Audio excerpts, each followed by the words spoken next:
And we're live, Tom, not the smartest guys in the room. How are you doing today, my friend? I'm good, buddy. How are you doing? Good. I see you out training for a new Ironman and videoing it. When you trained for your last Ironman, was that the one you fell, or have you done an Ironman in between? No, I did one in between. In between. The last one was Maryland. Again, this one. If you're watching, I'm wearing a shirt from the first Maryland that I did in 2021, and then in 2022 when I fell, that was Ironman Mont Tremblant up in Quebec in Canada, which is no longer. They don't do that race anymore. That was the year after mine was the last year they did it, and there was a whole bunch of issues because of the wildfires. If you remember, in the summer of 2023 up in Canada, in Eastern Canada. So yeah, there were a whole bunch of issues with that. So they and then they stopped doing that race. So that Ironman is no longer exists. So this year I'm doing, or last year I did Ironman Maryland, and then this year I'm doing Ironman Maryland again. I like the race. It's a good race. They just opened it up to pros. Last year was the first year with the pro field. I don't know if you remember, I posted a little video that Becky took of me running as I was getting passed by the woman that won the race on the female pro side. So she ran past me, and obviously because she's a pro triathlete and I'm just a schlub in my mid 40s. But anyway, it was just cool to share the course with some of those folks and actually see them on the run. Was pretty fun. So yeah, I'm trying to do Ironman Maryland again and trying to get my time down as close to, if not just under 10 hours, if possible. Like that's the big goal. That's the dream goal, would be to be in the 9s, in the single digits for an Ironman. That would be an incredible goal to achieve, and one that not a lot of people who ever do an Ironman actually do. But I'm proud of my race last year. I finished 15th in my age group. So pretty proud of that. It's a very competitive age group, and going for it again, and decided to take people along on the journey. You know, I talk about storytelling all the time. I tell people to, document their lives, document what they're doing, share who they are and their values. And I got to put my money where my mouth is, right? I gotta walk my talk, as a friend of ours, Heidi, says. And so, I'm walking my talk and putting this vlog out every day. Well, make sure when you're riding your bike that you have your camera hooked up so that you're not taking both hands off and trip over something. And Tom, when you're running, have you ever tripped over? I know you left my house when you stayed here. You ran through the college, I think. Have you ever tripped over a manhole cover or one of those grates on the street?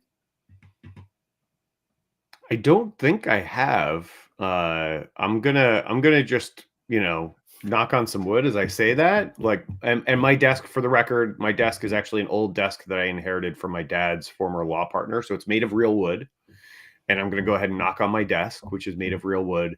But yeah, I don't think I've ever tripped over something like that while running. I've never really had a bad fall running. And the only really bad fall, I've gone down a couple of times on my bike, but the only really bad fall was the one where I broke my collarbone. And, I don't do things halfway, right? Like, so it was a spectacular fail. My collarbone was in, as it was in 4 pieces and took 7 screws and a piece of titanium to put back together. So, I don't mess around, but yeah, I've had a bunch of falls on my bike and a couple running, but never anything serious. Although I do have a couple of friends, actually. One of Becky's friends is in the hospital in Italy right now after having broken her foot, walking around, and it looks like she's going to have surgery.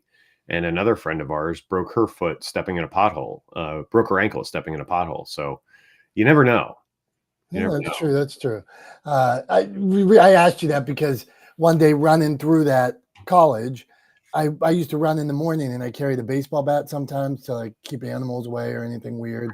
And And I was running through the college and I hit the grates, not a manhole, but the grates. And I don't even think it could have been sticking up like an inch. And I fell, slid, busted up my hand. And I think when I was holding the bat fell down on my hands. Yes, it was not good. Okay. Not the smartest guys in the room. We got Julie and Jim, our LinkedIn friends. Hey, say hi, send a message. Tom might answer a question. We're going to talk storytelling and structure today. Does it matter? Tom, I see you do. Like you started doing your video, your daily vlog. One, you're popping off the screen. So I'm wondering if you're using a different camera or something.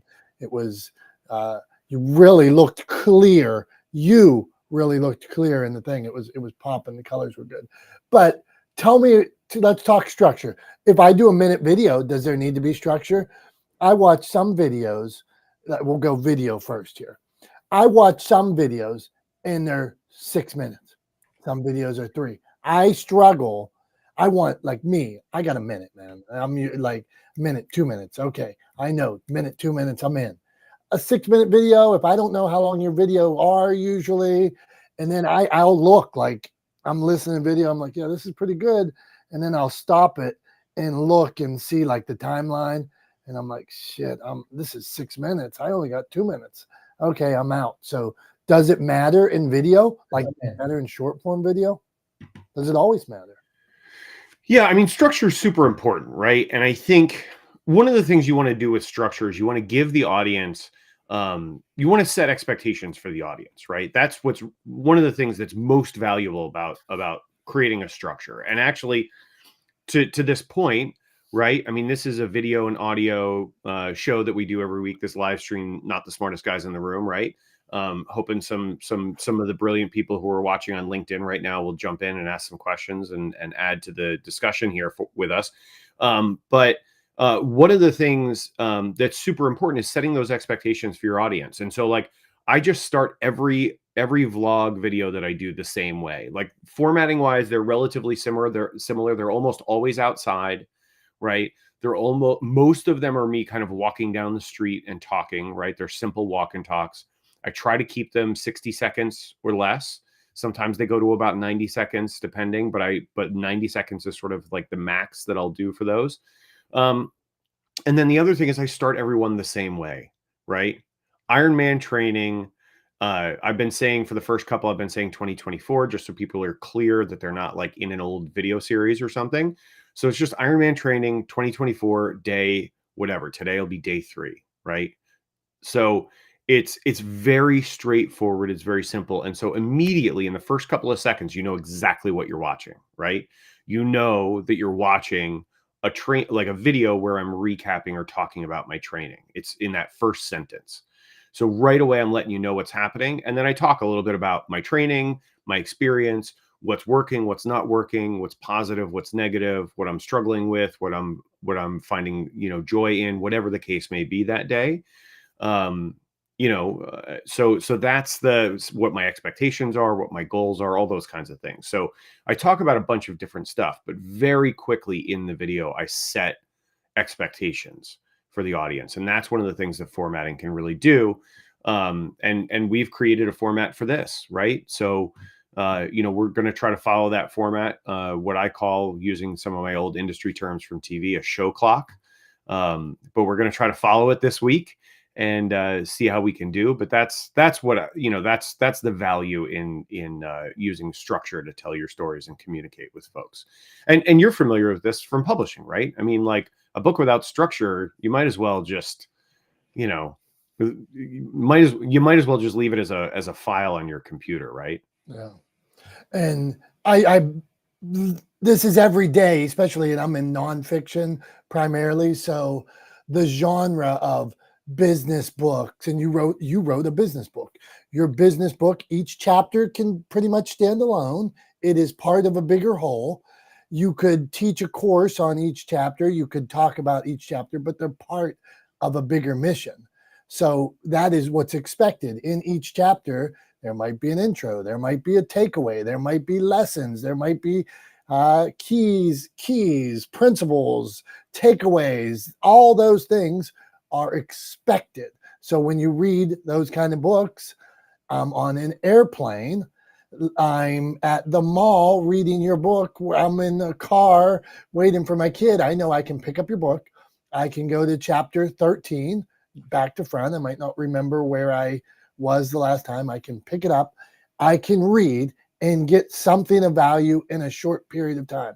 I don't have to read on all 500 pages because I'm not at cabin for the weekend. I could read it at a cabin for the weekend, but typically those kind of books are read in short segments, little bit at a time. So they have to stand alone a little bit at a time. To your point, if there's no structure, all goes mad. So let's dig in on this structure topic. Let's see who we got. If we got any questions on LinkedIn, and we're going to try to give you more structure, as Tom said. We appreciate each of you showing up here and there, but we have probably failed you over the time. You know, sometimes in the pandemic, we'd have a 2 hour and 30-minute room, and people were probably wondering what the hell's going on here. And another day it'd be an hour and 20, and somebody would pop in and be like, why aren't these guys here? Last week they were here 2 hours and 40 minutes. Or they jumped in at 11 and we were still here and going strong. And then another day we weren't there. That is not good for consistency. That's not good for people coming to see us, because some weeks we let them down. If they came and we weren't there, we let them down. So let's dig in on this, Tom. Not the smartest guys in the room. We got our friend Julie Loken, Joe Lonta, Jason. So Julie, structure, does it matter to you when you're helping people with their stories? Do you do sometimes you pick them up and you're like, whoa, easy here? Or when you're podcasting, I see your podcast is number one and flying up the charts now. Is there structure on a podcast, Julie? Do tell. Without structure, you're just a mishmash of words, right? And nobody will be able to follow the story. So that seems like a pretty easy question. It's easier to say you need structure, and it's more challenging to actually create structure to your story. But I always think with storytelling, there needs to be a layer of vulnerability to connect with people. So weaving that into the structure of the beginning, the middle, and the end is super important.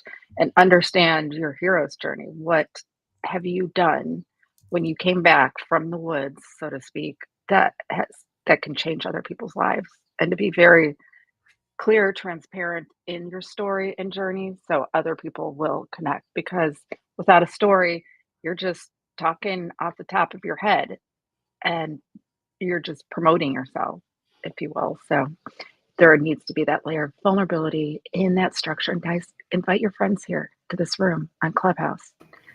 Come on, guys. I can't do this alone. I need your help. All right, Julie, you're the best. We appreciate the invite. And that's interesting in adding vulnerability to the structure, saying, hey, this is a key component. I want to see this all the way through. So in each segment, or however you'd break it down, act or whatever. So Julie, if you're helping somebody with a podcast, is there a basic structure you lay out? Like, is it, if it's an hour show, it should be open, close, this. If it's a half hour, this, or does it matter? You know, I think that is a slippery slope because we often just go and try to follow what our guest is talking about, try to rein them in at times because sometimes, you know, you have a guest on a podcast and they're maybe not as seasoned as other people are. So it's up to us as a guest, as the host, to help them curate and execute their story so it makes sense to our audience, always putting my audience first. Some people can just go off a rail talking about stuff. You know, when my eyes start to glaze over, which is a really bad thing, if you start to see my eyes glaze over, you're going to know that I have no idea what you're talking about. And that's when I have to wake up for a second and go, hey, guess what? Hey, Dimple, what's going on, girl? That's when you have to wake up as a host and rein them in and follow something that makes sense to your audience. If you don't do that, you're not a very good host. Guys, I'm sitting here. Only one person has shared since I last begged you to share, and I'm not begging. Just you guys need to bring people into this room because it is so important that we have a really vibrant conversation. Love you guys. Let's see those little share numbers go up. Oh, look at that. All you have to do is ask, and people do. You convinced me as well, Julie. Go on, Tom. Yeah, no, I convince the host. Just kidding. appreciate that, Julie. Appreciate you. Yeah, I mean, and I think too, to your last point there in terms of sharing, please do share here on Clubhouse, but please also, check us out on LinkedIn as well. Tell your friends to join up over there. We're trying to grow our community on LinkedIn also. So please make sure that you share over there and join us and watch over there. You can actually, if you care to see my and Dom's smiling faces on here, you can actually see the Clubhouse room too. So feel free to join us on both. If you want to be active in the conversation, join us on Clubhouse. If you want to listen in and participate, maybe if you're someplace where you can't come up on stage, you can't talk, LinkedIn is a great place to listen in and to participate via comment and question there. So please make sure you do that. And yeah, I mean, I agree. I think, Julie's got some great points there, Dom, in terms of storytelling and structure. You definitely have to provide those things for your audience, whether it's through the written word, right, in a book, or through hosting a podcast, right? That's part of the job of a host, is to provide that structure for the audience. And that does mean, as Julie rightly pointed out, that does mean guiding your guest. So when you host a podcast, be prepared, right? Be prepared to guide your guests through the experience. Don't leave them hanging out to dry, and don't leave your audience wondering whether or not they're listening to the same podcast that they tuned into last week, right? If you're the host, you have to guide, right? So make sure you do that. So yeah, that's what I think. What do you think, Dom? All right. Oh, so and check them on LinkedIn because they may not be the smartest guys, but they're pretty good looking dudes. Hey, as I'm watching Dom. you and my mom have now said that, Julie. So thank you very much. All So right. I love that. I appreciate it. My wife once, and then I tricked her into marrying me. All right, Tom, not the smartest guys in the room. We got Joe Lonta in the house.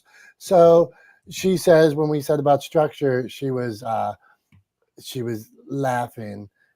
So go on, Jolanta. Pleased to have you here. What do you think? Is structure something in your production of things? Is it important? Are you struggling with it? How do you deal with it?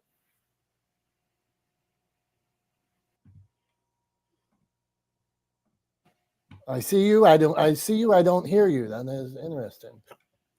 And she got a new profile. Yeah, we see. Tom. I see her mic is unmuted also, but I don't hear you, Jolanta. You want to maybe try that again? You might have to exit the room and come back because the app has been glitching like that. Sometimes some people's audio has not been catching. So you might have to exit the whole app, shut it down, then restart it, and then come back in. It's happened lately. Well, that's frustrating. That be that. Okay. Hey, Tom.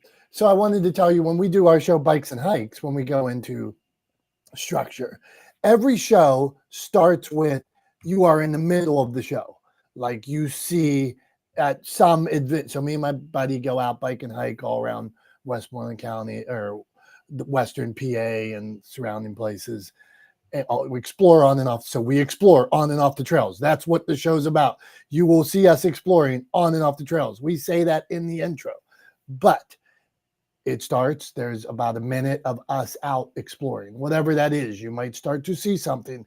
There's a hook, Netflix style, the extra act that Netflix adds at the beginning to hook you into every Netflix show you will see. Pretty much they hook you in the first couple minutes and then they go back and dive into the story. There is a hook. Then we introduce where we will be going that day. We go back out. We stand in front of a park. We stand in front of a giant fence, a hill, whatever. We tell you, this is what we're going to explore today. We're going to go into a cave. We're going to climb something. We're going to go to this island. And then we hit those spots on our journey. Now is fun and games, hitting the spots on the way to wherever we're going. Every episode is done the same. Okay. Now that could be different. The spots could be different, the journey to those, but we're going to the spots. And then at the end, unless we fell miserably, which sometimes we do, we make it to said goal of, finding a waterfall, jumping in a river, jumping in an icy river or something like that. We may not. There are times where we get lost in the woods, we lose track of our trail, and we don't make it. And then we give up, we fall down or something like that. But the structure is always the same. We dive in, we tell you where we're going, fun and games. If you've ever read the book Save the Cat, I would suggest reading Save the Cat. It's one of the greatest for screenplays, story structure. Read that book. So Tom, back to you, and then we'll go to Jolanta. So I would say, Dom, to that, what you're describing there, you're talking about that intro piece on Bikes and Hikes, right?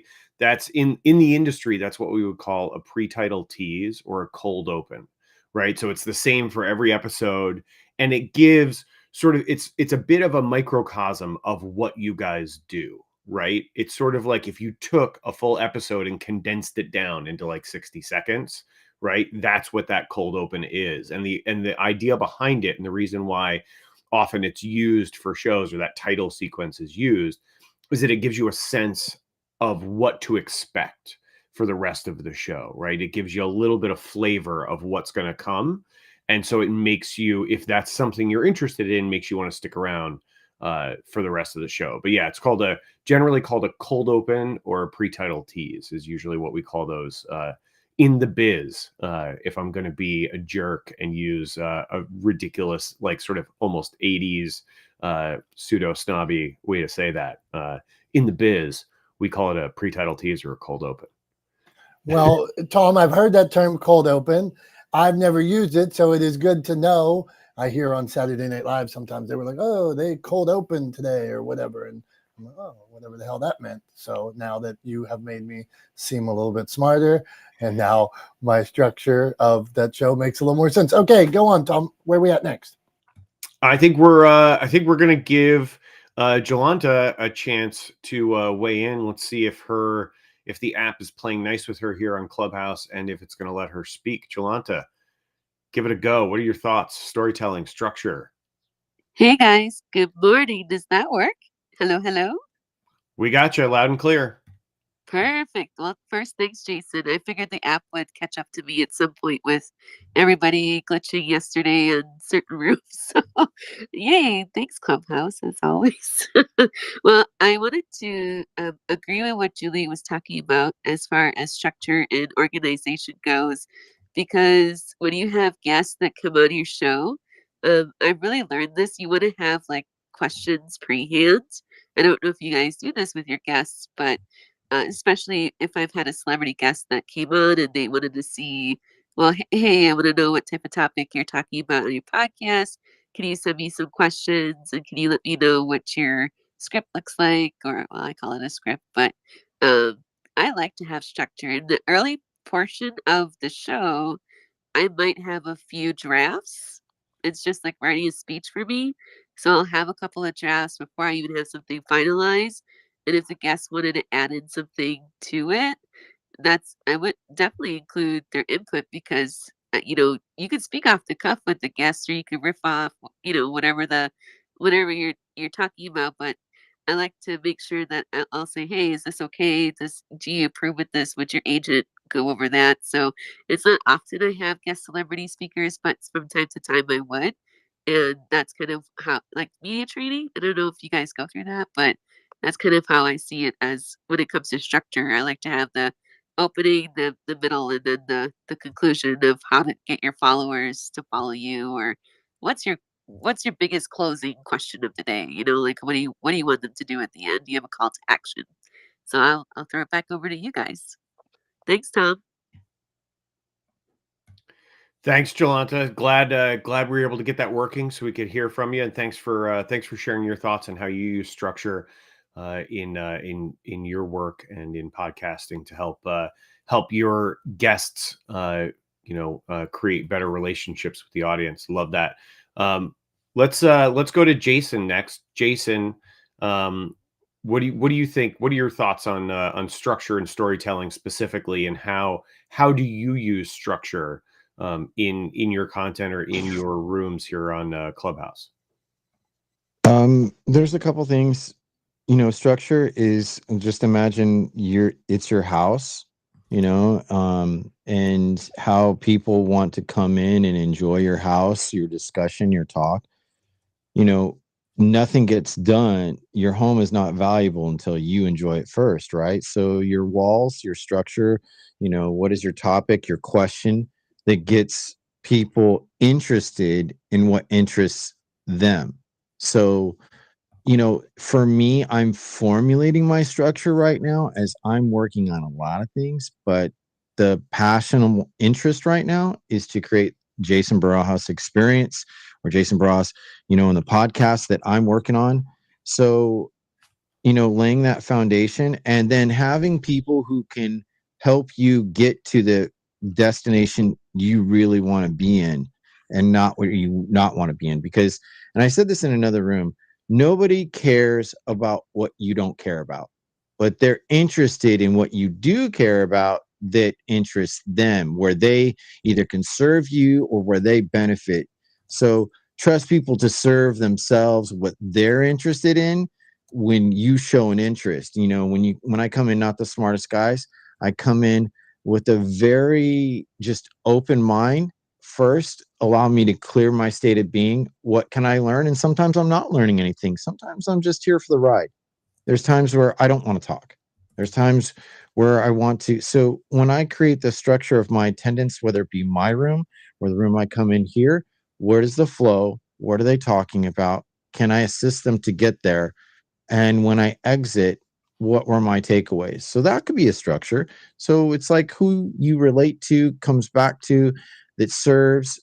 And as long as you stay within those parameters, then you're good. But if you're just trying just to get attention, you're kind of like a dead end. Like I don't really care about what I don't care about. But, and when you offer people suggestions, there are always options. I hear a lot of people discount that. So structure can give you guidelines of who and what you can work with, versus you're just casting your bait out there everywhere and it lands nowhere, and you catch no fish or you bring in nothing. So look about, what do you really want to gain and how does it serve you? So structure, my rooms, if you want to come in, sometimes I offer broad topics. And I want to point out something. Sometimes people help you get back to your structure. Like the other day, I had an open room and I was rambling and I was on a roll. My neurodiverse mind was rolling so much. And my good friend Julie stopped me. She did, because, and we were just talking about this on a phone call yesterday. And she's like, "Hey, Jay, I hope you weren't offended by this." And I'm like, "No, you helped me reactivate where I need to be. You help me, because sometimes we get lost in our own explanation." Like I was in another room where a guy was like giving an explanative when he needed to ask me a question. And I asked, "What's your question?" He goes, and he couldn't think about his question. So then I said, "Okay, well, let's frame it back. Where was the beginning thought?" And then he asked this question. He's like, "Well, you went and explained." I'm all, "You asked me a question. You gave me the structure. I gave you the fill-in. So you offered the house. I brought something to the table. Either you like my appetizer or d'oeuvre or whatever dish that I'm serving, or you don't." So I'm going to close with that. I don't want to talk too long, but some people help you get back to the framework you need to be in. And, there's people who are colleagues and friends that will help you do that if they're honest. If they're worried about offending you, don't need them. I don't need to worry about who I'm going to be offended by. Sorry, I just don't work that way. But when you have someone say, like Julie, I'm going to give her flowers in the public. Why? Because what she does has served me, and why not pay her? Just like Dominick and LinkedIn connected me to a few people. These people that I am potentially interviewing, this is a structure. He benefits, I benefit, and it will be interesting of what we create. So when you work with structure, it's the framework, but you still got to fill in the house. You still got to, what's it going to be in when I walk in? Or is it going to just be a house with no windows, a bunch of breeze and cold, and no one want to be in there. And that's where I stop. Hey, Jason. Oh, sorry, Dominic. No, go on, Can I Jolanta. share into Yeah, Jason real yeah. quick? I just want to say I really appreciate when you would walk into my panel discussions when I had the podcast room, and Julie would come in as well, because you guys would always add. I really appreciate the value you all always gave, and I don't mind if you talk long.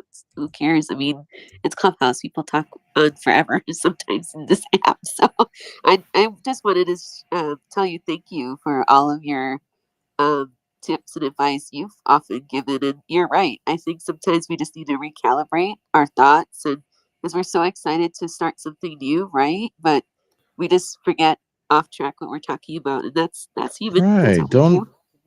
I No, agree. but- Don't put yourself in a quandary you don't deserve to be in. People can Right. help you get out of that. All right, you guys are both making me get back to my framework, which I appreciate. Brian Swift will come in here sometimes, and he'll like sometimes me and Tom will be laughing about something or off, and Swift comes in and he'll be like, "All right, guys, can you answer the question that's at hand," or something like that, and we'll be like, "Wow, we need to get back." But as top of the hour, we are going to reset. This is not the smartest guys in the room. We're talking structure today, structure in books, structure in video, structure in your life, like Jason said, but structure in your production. So not the smartest guys in the room. We're on LinkedIn. We're also on Clubhouse. We're going to try to get both communities involved. And when it comes to involvement, I think me and Tom, I'm going to speak for Tom.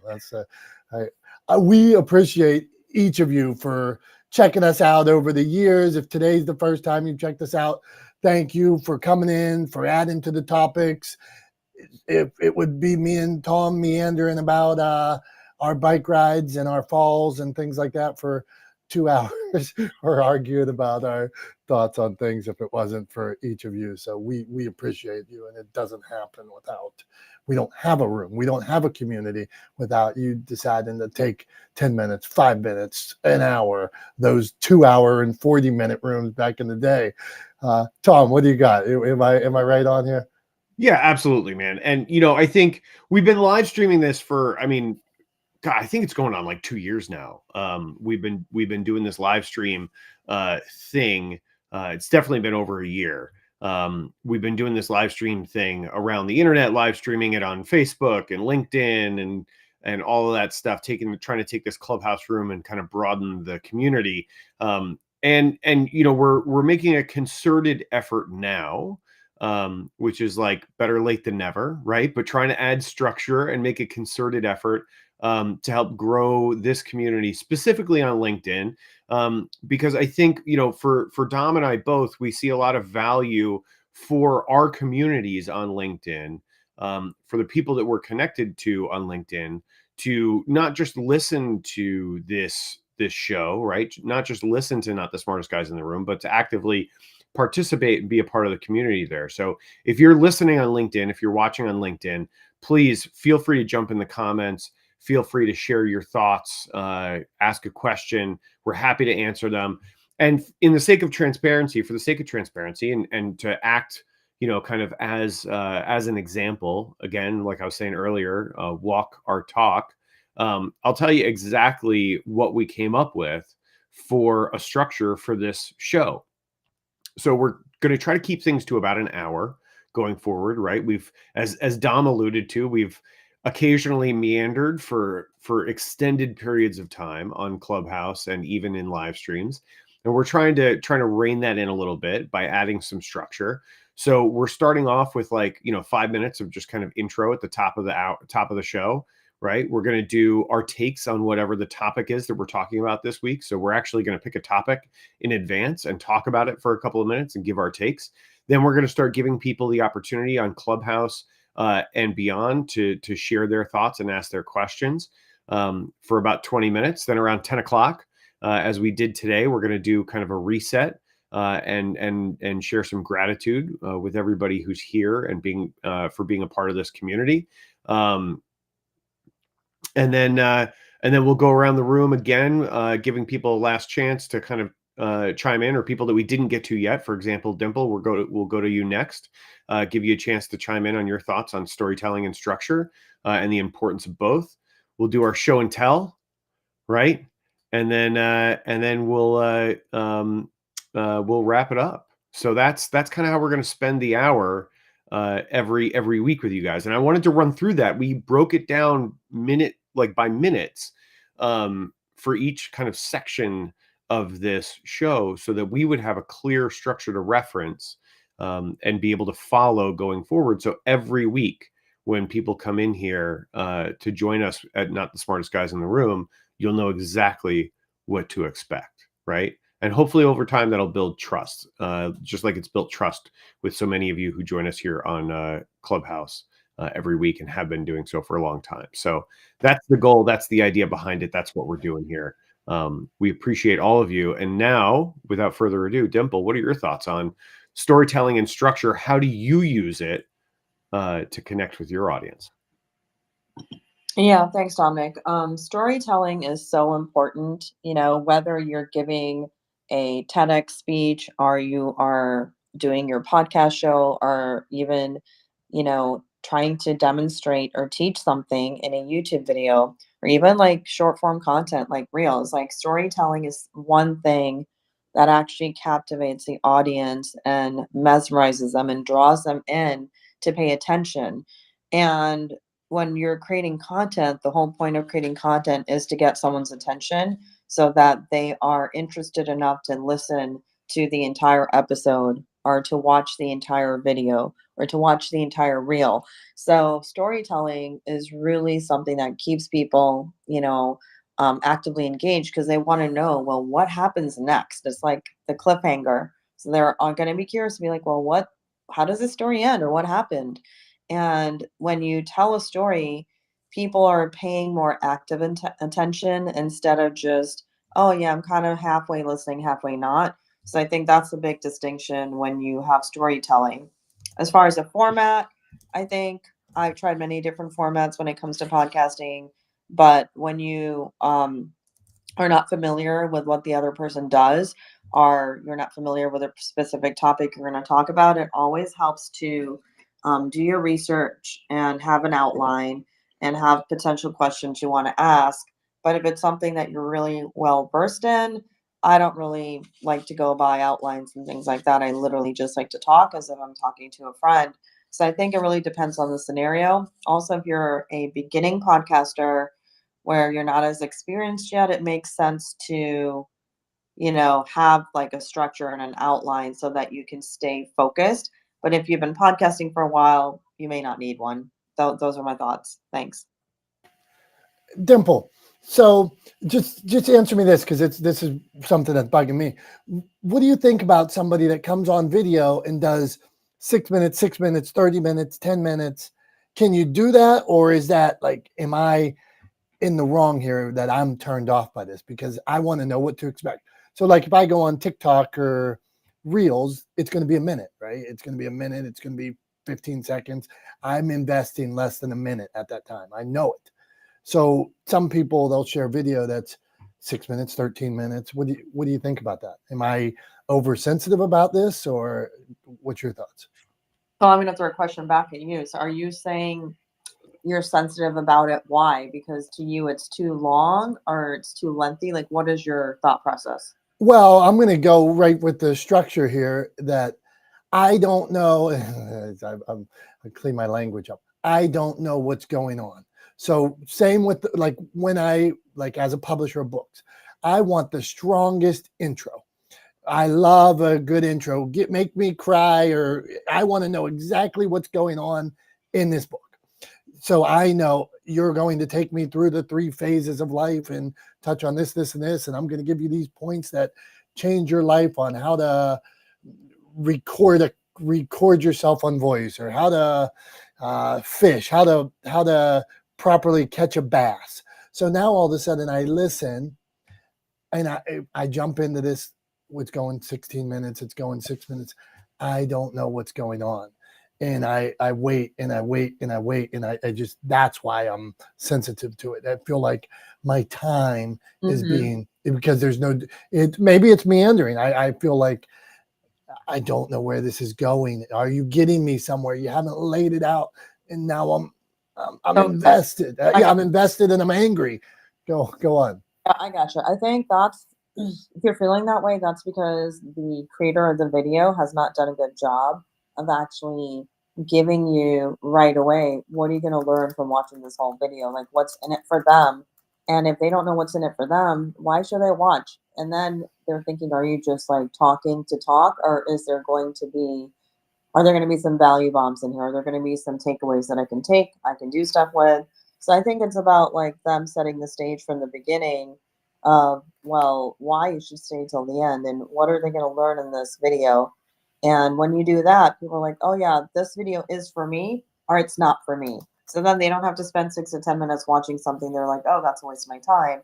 But if they're like, yeah, this is exactly what I was looking to know about or learn today, then they can watch the whole thing, and they will. So I think that, you know, if you're a YouTuber and you're not setting up the stage with like a hook and you're not saying the right thing in the beginning, then why should someone watch something for even like 3 minutes? Because time's valuable. Even with reels, it's like the first 3 seconds you have in reels to capture someone's attention.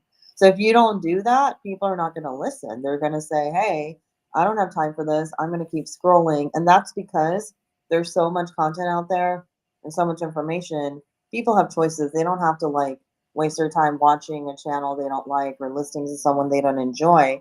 But like when I'm scrolling through content, the reason it captures my attention is it speaks to me directly. It speaks to a situation I'm going through in life. It speaks to a problem I'm trying to solve. It speaks to something I want to be educated on and learn more about. So if you are creating content, you have to think about who your audience is and you have to speak to them where it resonates with them. And if you're making that disconnect there, your content is not going to take off.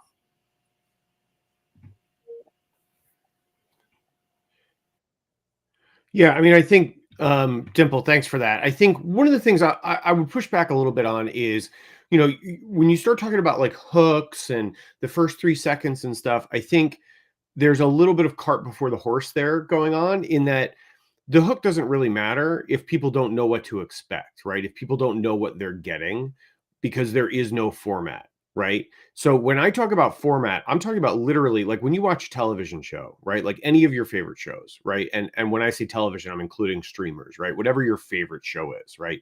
There is a format to that show, right? There is, like Dom was talking about with bikes and hikes, right? There's like a cold open or a pre-title tease that gives you a sense of what to expect in that episode before the title sequence, right? Then there's the title sequence. Then there's the first act, right? Where they do some character development and set the stage for the story, right? Then you get into act 2, where the story, builds towards the climax, which sometimes happens at the end of act 2, sometimes at the end of act 3, depending on what kind of, or in act 3, depending on what kind of structure they're doing. Then there's a climax to the story, right? And then there's a resolution to the story. And they all kind of follow a format around that basic structure. And so I think regardless of whether or not you're making, like we did with this hour-long show, Not the Smartest Guys in the Room, and breaking down a structure into different sections and segments, right? Whether you're doing 60-second videos or you're doing, 10-minute long pieces of content or whatever, you have to have a bit of a structure, and that structure has to be consistent across sort of every piece of content that you create for that specific sort of topic, right? And I think, Dom, what happens with you and what you're talking about is when people kind of jump around and they're like, oh, one day I'll make a 60-second video. The next day I'll make a 6-minute video. And then the day after that, it'll be 90 seconds. And then the next day it'll be 12 minutes. And you're like, I don't know what's happening. And of course you feel that way because there's no consistency, right? There is no consistent structure. And so of course you feel confused and you're not inclined to continue watching their content because you don't know what to expect. They haven't been clear about setting their expectations for you and then delivering on those expectations, right? And that's why structure is so important, is that you set expectations and then deliver on those expectations. And once you have an established structure, within that structure, you can start to do things like create hooks to get people to come back or stick around for the next segment, right? You can tease upcoming parts of the content, right? Things like that. Like, for example, coming up in a couple of minutes, Dom's going to do show and tell, right? So if you like Dom's show and tell, stick around. You can hear him talk about it here on Clubhouse, or you can also see it here on LinkedIn, right? So stick around. Coming up, we've got Dom's show and tell for the week. So just to give you an idea of like how structure helps you, like, and I know it's coming up because it's the thing that's next scheduled in the structure of the show that we're doing, right? So yeah, so that's I just wanted to push back on that. I think you have to kind of create that format first, right? Lay a foundation, and then you can build all kinds of different things on that foundation, right? But if you lay that foundation, people will know what shape it's going to be in. And that's kind of the overall important part of the structure from my perspective. Hey, Tom, Jolanta asked a question I'm going to throw back to you, that, so let's say there's banter. Like, people might hear what you're saying and think, well, she says, what about some banter? Isn't that good? And people might hear what you're saying here and think, hey, Tom's being rigid. So does Tom have an explanation for that? Absolutely. Structure. That's not even a word. Structure is not scripting, right? So structure is, give me, like, so for an example, we've all of us who went to high school, right?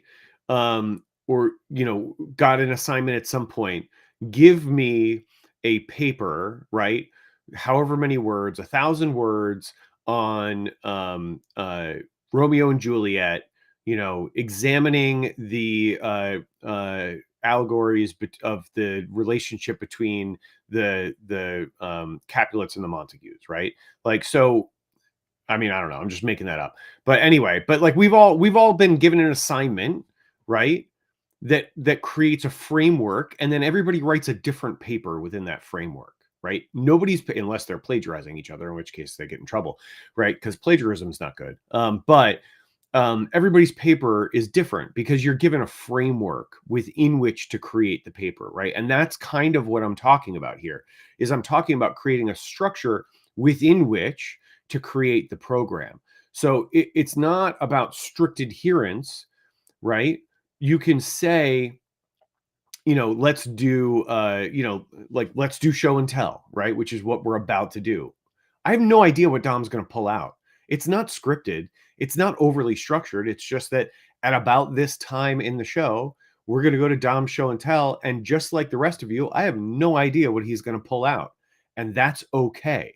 So it's okay to have some unknowns within the structure, right? The structure is the sort of framework. What you build inside that framework or on top of that foundation is going to look different every single time. And that's okay. That's actually a good thing, right? So without further ado, Dom, surprise us all with your show and tell, buddy. You're on mute. Man, see, I was so excited. I thought I nailed it. I did not nail it. Okay, here's this week's show and tell. If you're on, you better be on. But see, here's the thing. When you're describing something, if people aren't watching, you got to describe it so good. So the first thing I'm going to describe is my sweet tan is already starting. So because this weekend, me and my wife stepped out of our comfort zone and did something we have never done before that we've been scared of. We went to Florida and we took a cruise. And now I'll tell you all the things that scare me about a cruise. I thought the ship was going to rock. I thought I was going to be claustrophobic. I thought strangers were going to sit by me all the time and want to talk to me about surprised. Full disclosure, I'm not great at talking to strangers. It's just something I typically wear a hat real low, and I struggle to like hang out. And now I can, and I will, and I can enjoy it and meet new people. But it's something that I don't always. It might worry me. So anyway, we took this cruise. We went to the Bahamas. We had a blast. I got this sweet tan. And what I found in the market at at the market, bartered for it, this sweet ashtray that says Bahamas on it. I didn't have an ashtray, as Tom might attest to, because when he came to my house and brought these cigars that were so strong they made me puke, I never told that story to you guys, but it is true. His cigars were so strong that I spun around halfway through one. And Jimmy down there, if I didn't tell you, that's the truth. But now I have an ashtray. It looks homemade to me, and it says Bahamas. So I stepped out of my comfort zone, got a cool ashtray that then I can share even more fun. I can remember these good times with my wife. And here it is, ashtray. That's today's show and tell, Tom. I love it. I love it. And I think you did tell that story. I think we publicly aired that that debate about the cigars that I brought to your house, and the fact that I gave you the mildest cigar that I had, and you insist that I didn't. But I think there was a bit of user error going on. I don't know. We'd had a couple of drinks at that point, and I feel like there might have been some user error. I don't know. But anyway, regardless, things happen. It's all good. But yeah, no, I think that's cool. And I appreciate, I appreciate the story behind that, and the fact that, it was about, getting out of your, comfort zone a little bit and pushing yourself to do new and different, things and try new things. I appreciate that, because I think that's something that's, almost inevitably a good thing to do. Right. I think almost without question, it's good to push yourself to do hard things, right? And hard things look different for everyone, right? Like, my kind of hard things are different from your kind of hard things, are different from Jason or Julie or Dimple's hard things, or Jim's hard things, or anybody here's hard things, right? Everybody's hard things are different, but I think it's almost universally a good thing to push yourself to do hard things. So I appreciate that. I think that was a great share for us for show and tell this week. So thanks, buddy. I appreciate it. All right. So, well, I appreciate that. And I'll follow up with one more thing that I have to let you know. So we went to this one island, and I could see people jumping off these things out in the island. And I'm like, whoa, that is so cool. And then we ended up at a different beach, and there weren't things to jump off of. And I said to myself, I cannot live in a world where I don't find those things and jump off them. Now, they were out in the water for snorkelers, but I, with my broken rib, which is getting better, I swum out in that water and I jumped off of those things, and I was liberated. I was free. So that's that. Okay, Tom, you got another question here from Jason. So Jason says, I like these questions. So are you talking about the one on LinkedIn? Yeah, on LinkedIn. I'm gonna address that in the wrap up.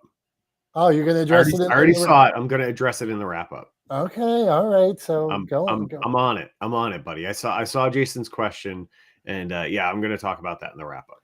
Okay. So that being said, Tom, Julie, did you have Julie, Jason, Dimple, a last thought on structure? Give me 30 seconds if you want.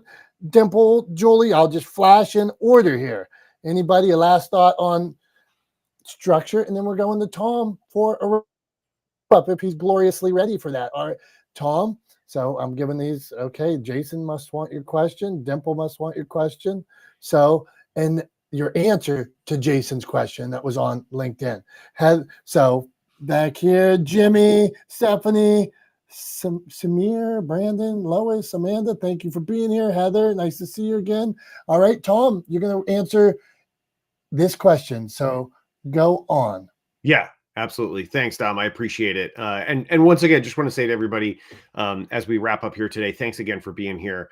A lot more people were watching on LinkedIn this week, which is amazing, fantastic. We're going to keep inviting folks. Please let your friends, your connections know about this. If you got any value out of it, please share it. If you didn't get any value out of it, please help us do better.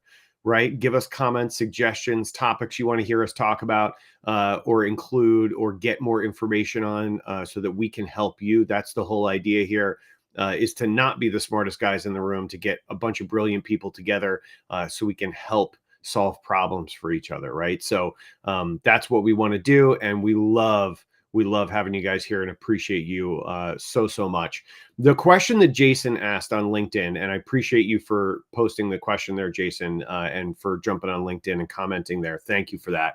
The question that Jason posed on LinkedIn was, isn't scripting a part of structure? And I saw this question a couple of minutes ago, right around when Dom was doing his show and tell. And I had this thought that popped into my head right away. And so I wanted to share it because I thought it would maybe help illustrate where I kind of see a dividing line there, and where there's some room for scripting and structure to coexist, but scripting to not necessarily be a limiting factor, right? So if you think of, the structure or the format of something to be sort of the architectural plans of it, right? So think of structure as the architect's plans, right? On the drafts table, those sort of blue and white plans, right, that we're all familiar with. If you Google architectural drawings, you'll know exactly what I'm talking about. That's what I want you to think of as structure. The structure is that set of architectural plans, right, that tell you sort of what the house is going to look like, what materials you need to build the house or the building, right? How you should put it together, how it's engineered to work, right? To withstand the test of time, right? That's what architectural plans do. What they don't do is they don't tell you what color you have to paint the rooms in that house, right? That is entirely up to you. And that's the difference there, right? So when it comes to structure, think of structure as architectural plans, right? And then scripting can be how you decide to paint the rooms in the house, or how you decide to provide the interior finishings to that house, right? So as you're building your house, you start with the basic structure and then you move on to the interior finishings. And at the same time, you may in your head, right, or on paper, think to yourself, well, I'm definitely going to use this kind of tile in the kitchen, right?